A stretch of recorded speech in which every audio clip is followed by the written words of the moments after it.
Well, thank you all for coming back from the break. I always get a little concerned that everybody's going to go home and stuff, so we're glad you persevered in staying a little with us. This morning or this afternoon, I'd like to talk a little bit about cyber resiliency, right? And cyber resiliency through self-healing systems. So let's start with the basics. What is this idea of cyber resiliency anyway, right? It's yet another thing for us to worry about. MITRE defines cyber resiliency pretty easily, right? First is the ability to anticipate and maintain an informed set of instructions or a posture with respect to cyber attack. Right? We need to be able to withstand those attacks on the assumption that attacks are inevitable. And as long as there's valuable information that we have and are the holders and the custodians of, there are going to be cyber attacks, right? Because after all, the money is where the information is. Right? We need to be able to recover from those attacks, to proceed with business, to keep business going, and stuff, right? We can't simply fold up shop and go away. And we need to learn from those attacks. We need to evolve. We need to get better at things than we were the day before. Right? These four opportunities are all practices that we can learn and evolve and make better. And the proposition that we're going to explore today is that by the use of cognitive systems, as well as a set of practices that are being driven by events in the industry, we can achieve better cyber resiliency than we can today. So let's think about a couple of things. The earlier statements talk about systems. Right? Systems are not just technical systems, but systems include people, processes, and environments. Right, so it's particularly important to not restrict ourselves to think about cyber security and resiliency as just a technical problem, because indeed it spans all aspects of the entire system that we are engaging customers with. Right? So those customers, your customers, right, and the social and technical environment in which they live are fundamentally components of the system. Right? Now, why is that important? Of course, this greatly changes the entire attack surface when we're involved not just with the specific interactions between your system and the user, but need to take that whole ecosystem into account as we understand the behavior of the user, where the user is coming from, what environments they're reacting to, and stuff. It becomes a much more complex environment, right? If it wasn't complex enough to start with. So this idea of self-diagnosing and self-healing systems are pretty much integral to our ability to achieve better resiliency. Right? There's no magic. I wish there were magic, but there's no magic. Right? Self-healing systems are only as good and capable as their ability to recognize that something's wrong. Right? And without being able to recognize that something's wrong, there's nothing to correct. Right? So it all comes back to this idea about how do we process the entire universe of environmental information that's related to a cyber event, right? Determine right from wrong, and then take action based on that. Right? Now, anybody who's lived in the space of application security knows that this bit of distinguishing right from wrong, the ability to weed out the false positives, is one of the hardest problems. Right? And here's where I think some of the new systems, new technologies can really help in this, right? It's also really important to distinguish the notion of a resilient system from a notion of a perfectly secure system. The former is possible, right? We can build systems that are resilient. We do them all the time, right? But to build systems that never crash and have perfect security embedded in them all the time is virtually impossible, right? We know this. We know this in many, many other systems. It's essentially impossible to build a crash-proof car because people are crazy drivers. They do crazy things. The roads are unpredictable, right? So what do? We build compensating systems, seat belts, ABS, lane change indicators and stuff, that compensate for the imperfection of the very system that we're trying to improve, right? So I'm going to try to talk about 3 technology trends that I think that are changing everything in this landscape. And it is those technology trends that I'd encourage you to take a closer look at here at the conference and as you go forward from this conference, right?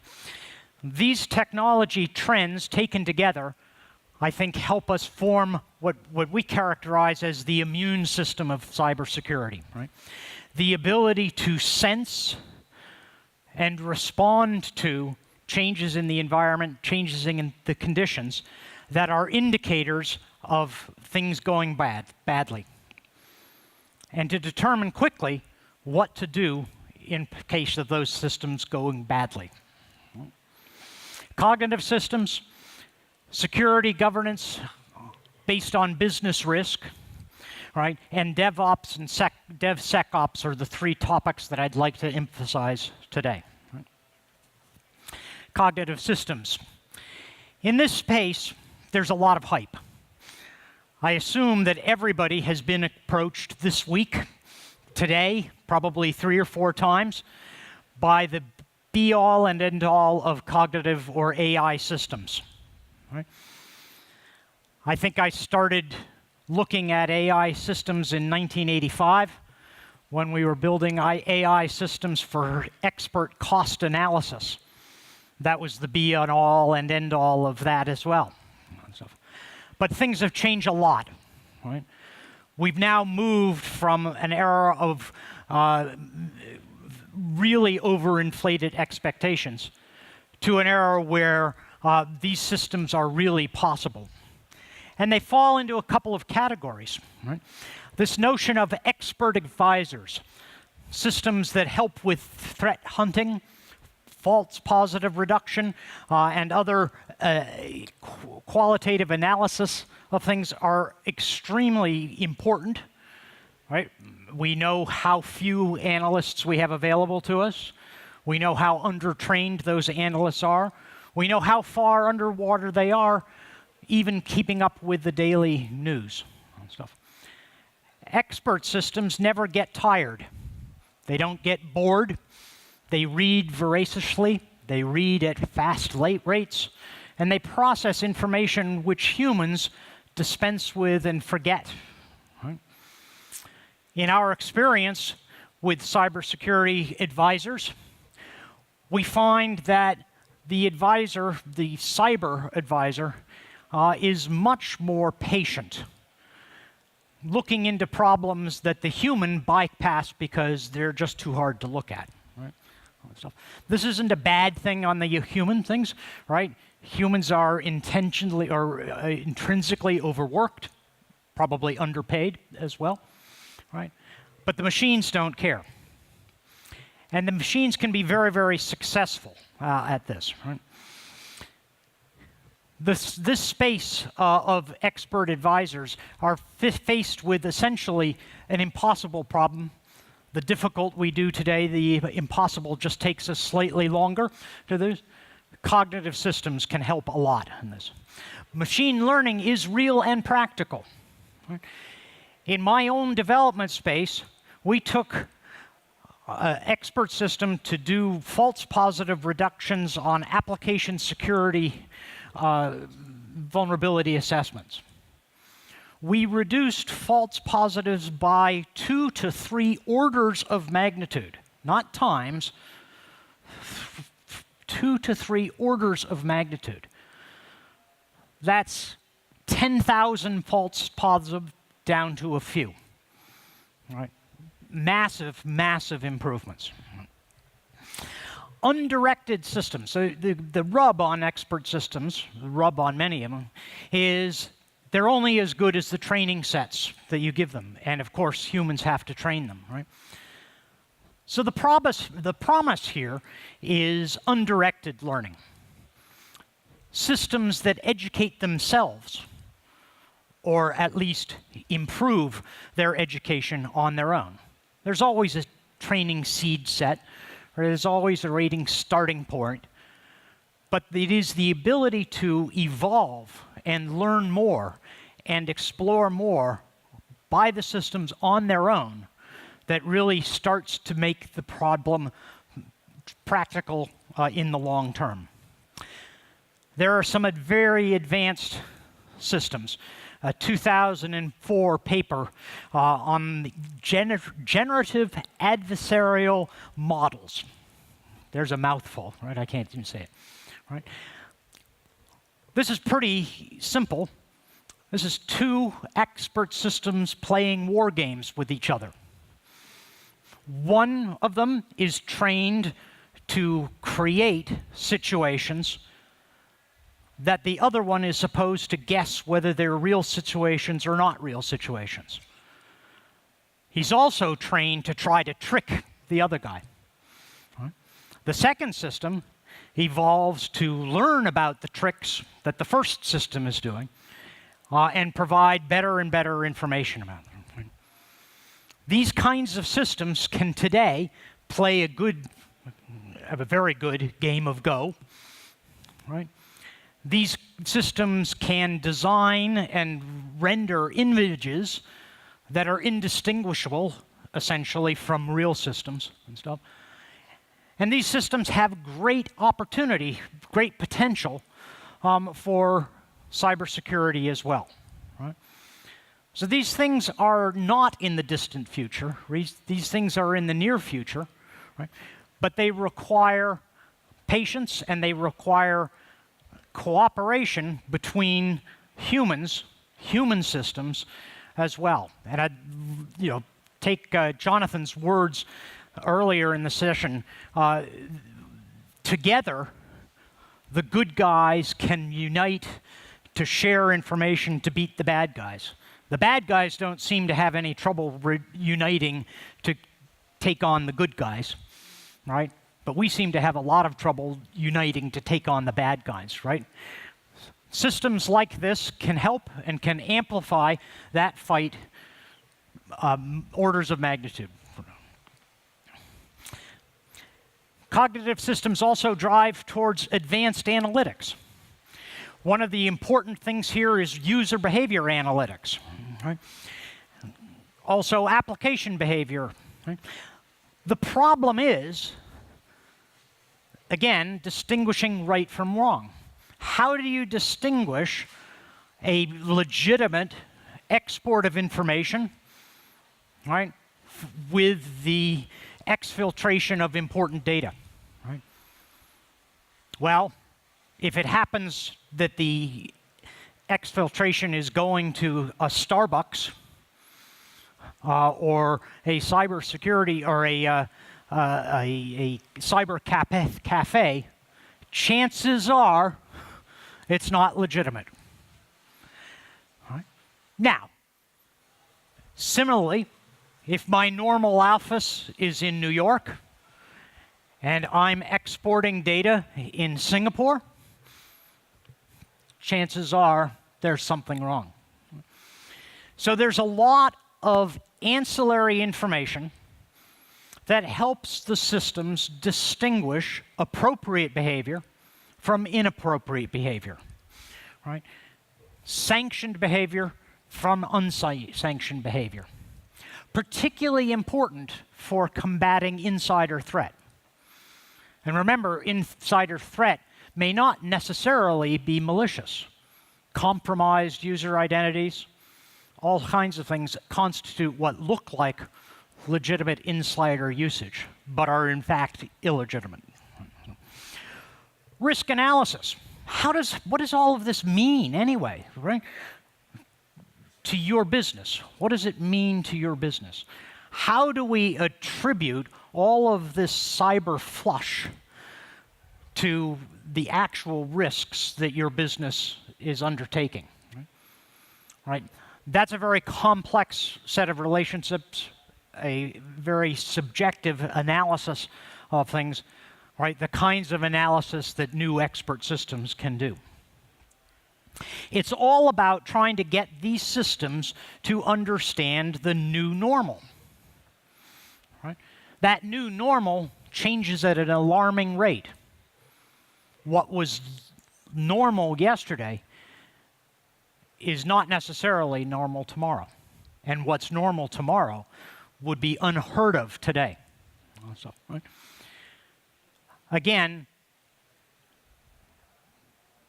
human-created systems, programmatically created systems that we're all used to, can't adapt quickly enough, right? Systems have to achieve a new level of cognitive understanding in order to make through that. What about this idea of security, governance, and information protection? Right? Not all risks are created equal. Right? It's not at all clear to a business owner that a compromised or default user password in the back-end system that holds DB3315-64 has any bearing whatsoever on their business. Right? Similarly, that compromise may not mean anything either because the system is well protected by other controls. Right? It all comes back to really understanding where your most important assets are and what those assets are. What is it that we are trying to protect? Is it the reputation of our company? Is it the provision of service? Right? Or is it this password thing? Right? That was a trick question, right? The answer is you're trying to protect your company reputation, the provision of service, the integrity of the transactions that you offer, and the confidence that you instill in your users. Right? Those are the things that you're trying to protect. Right? Everything else is an artifact of getting to that. Right? So when I talk about business consequence, right, it's really important to translate all of the cyber gump into things that your businesses can understand and your business leaders can weigh against their other opportunities, right? Because that's what it always is. It's a balance between their other opportunities and the cost of cybersecurity. Speed. Anybody else feel overwhelmed by the speed at which things are changing? Right. DevOps promises to help. SecDevOps promises to make it possible for the security guys to survive DevOps. Right. Because in general, the security guys don't like DevOps very much. Right. But we can help them learn to love DevOps. Cognitive systems can help here too. Cognitive systems can assist in the inline detection of anomalies. Right? My gardener tells me when asked, I hold up this plant and say, "Is this a weed?" And she says, "Well, do you want it in your garden?" And I said, well, not particularly. She says, well, then it's a weed. Right? There is no other definition of a weed except that you don't want in your garden. Right? Same with security behavior of your systems. Right? We have no language to express what a system should not do. We have plenty of language to describe what the system should do, right? But very little language to describe what it should not do, right? Reasoning about what the system should do and should not do based on exemplars, like correct use of the system, is a very powerful way for systems to learn what's right and what's wrong. Right? And again, with very, very few false positives, we can actually do that in practice. Right? These systems support both security testing, which you should all be doing. If you're not doing that, you're not doing your due diligence, and inline security protections for the moments where your security design has failed. Right? And again, these are trainable systems that train by example, right, and really provide very, very good security on these. Right? And maybe, if we can do this quickly enough, the security systems that we don't build don't have to be perfect. So there's about a 62,000-foot view of some of the things that we're driving and trying to work for in the provision of cognitive technologies, right? And cognitive technologies becoming the brains, if you will, of the immune system and stuff, right? Some thoughts to leave you with, right? Systems that don't take into account the anomalous behavior and the unusual behavior of systems won't do in the new world. These systems are too intertwined. Customers are too much a part of this. Understanding that these users can be unwitting participants in the attack chain is also key. All right? And nothing is normal for very long. Right? Cognitive systems then at the end can be the basis of the self-diagnosing and self-healing systems. Right? They're real, and we can make progress immediately with these. Right? Well, that's it. Thank you very much.